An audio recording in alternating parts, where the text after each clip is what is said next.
Kosova gjatë vitit 2025 ka funksionuar pothuajse për një vit të tërë me një qeveri në detyrë. Për shkak të krizës politike, Kosova nuk mundi të formojë institucione të reja pas zgjedhjeve të vitit të kaluar të nënshkurtit, çka prodhoi zgjedhje të sërishme me 28 dhjetor. Në qeveri në detyrë pranojnë se janë me kompetenca të kufizuara, por thonë se kjo nuk e ka penguar mbarvajtjen e punës, qeverisjen dhe shërbimet për qytetar. Zëdhënësi i qeverisë në detyrë për parim Kryeziu tha se gjatë vitit 2025 janë përuruar qerdhe të reja, stacione të reja të policisë, 2 ura në Mitrovic si dhe janë rritur shtesat për nënat Lehona.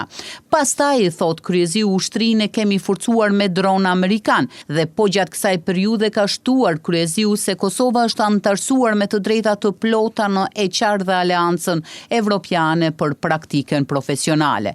Ndërkohë që punimet në projekte të rëndësishme të infrastrukturës rrugore me rëndësi si ajo Prishtinë-Mitrovic dhe Prishtinë-Podujev, si dhe studimet e stadiumeve të futbollit siç është ai në Gjilan e Gjakov kanë vazhduar pa pengesa.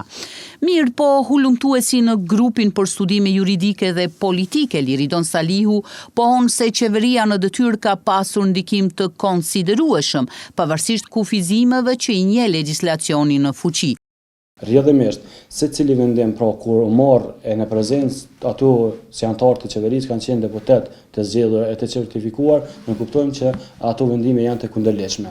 E dyta është që ka ndodhur shpesh që qeveria i ka tejkaluar edhe kufizimet që janë njohur me ligjin, pra me ligjin mbi qeverinë. Këto kufizime ka të bëjnë tazëm edhe me çështjen e shpërndarjes së disa mjeteve ose marrjes së vendimeve për shtesa ose të kalim të disa autorizime që ne mendojmë edhe që kanë të kaluar dhe autorizimet ose kufizimet sa i përket çështjes së buxhetit.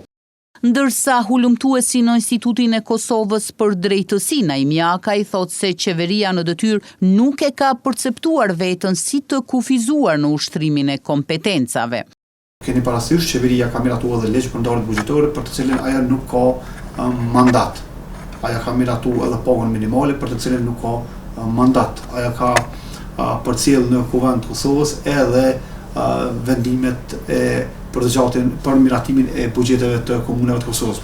Pa pasur mandat, ajo i ka përcjell në Kuvendin e Kosovës. Pra nuk ka pasur si vetë vakum sa i përket asaj që ka menduar qeveria.